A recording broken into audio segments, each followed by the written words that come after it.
Aujourd'hui, Paul a décidé d'apprendre à siffler, comme son grand-père quand il part à la chasse. C'est dire s'il a un don pour rompre le silence dans cette maison.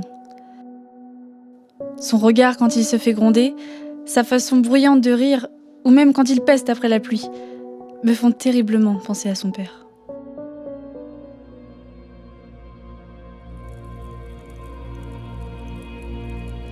Il est là, un bâton de réglisse à la bouche, il fait semblant de fumer. C'est Louis tout craché.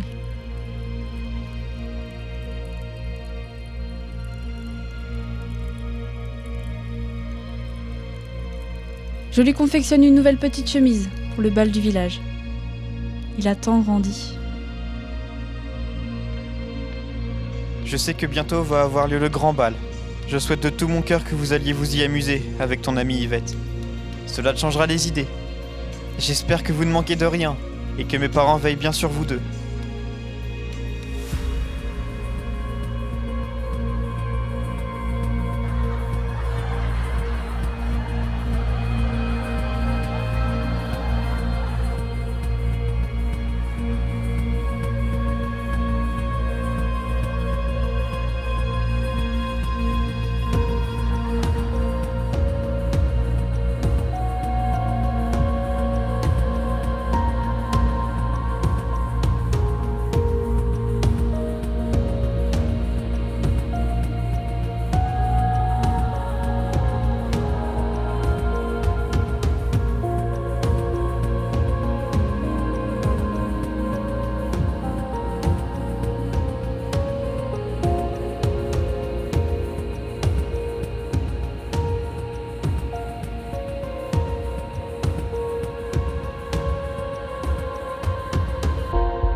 Ici, nous commençons à avoir quelques difficultés à trouver du sucre et du lait.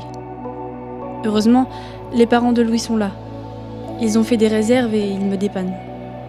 Ils sont très attentionnés. Vendredi, nous avons fait un pique-nique avec eux. C'était l'endroit où nous avions pour habitude d'aller nous baigner. Il faisait un soleil magnifique.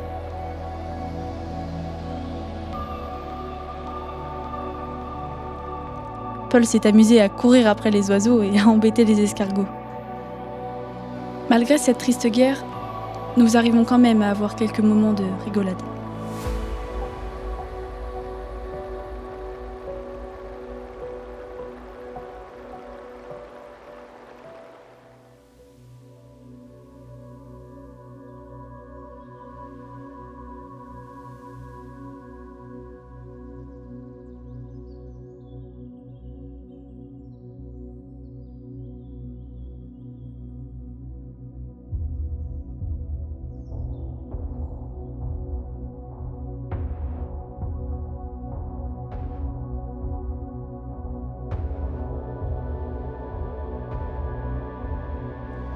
Ici, c'est l'enfer.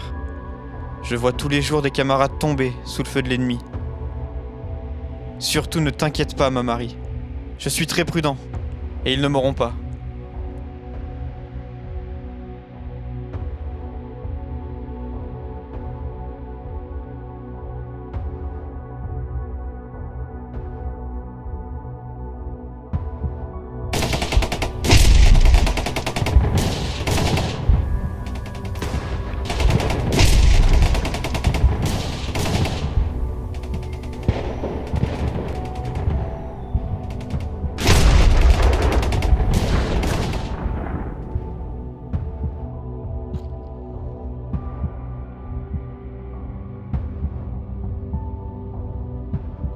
Hier, il y a eu un accident à l'usine.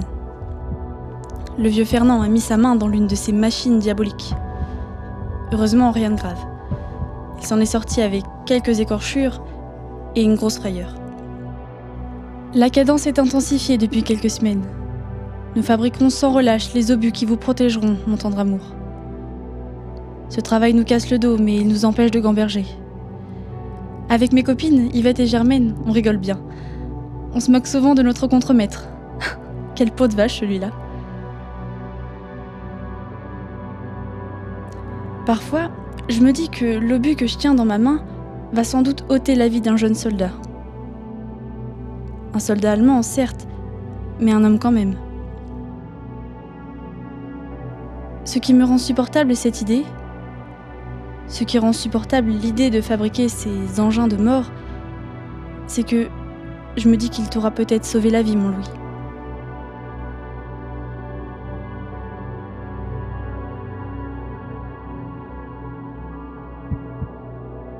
Je me dis que parfois, le soldat allemand qui est en face de moi a aussi une famille, et qu'il n'a probablement pas plus envie que moi d'être là, dans ces putains de tranchées.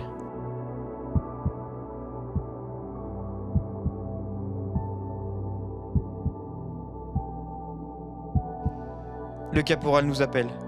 Je dois te laisser, ma Marie. Embrasse notre petit Paul de ma part, et dis que son papa, Sonada, pense très fort à lui, et qu'il sera bientôt de retour. Tendrement, Béco de loin, ma chère femme.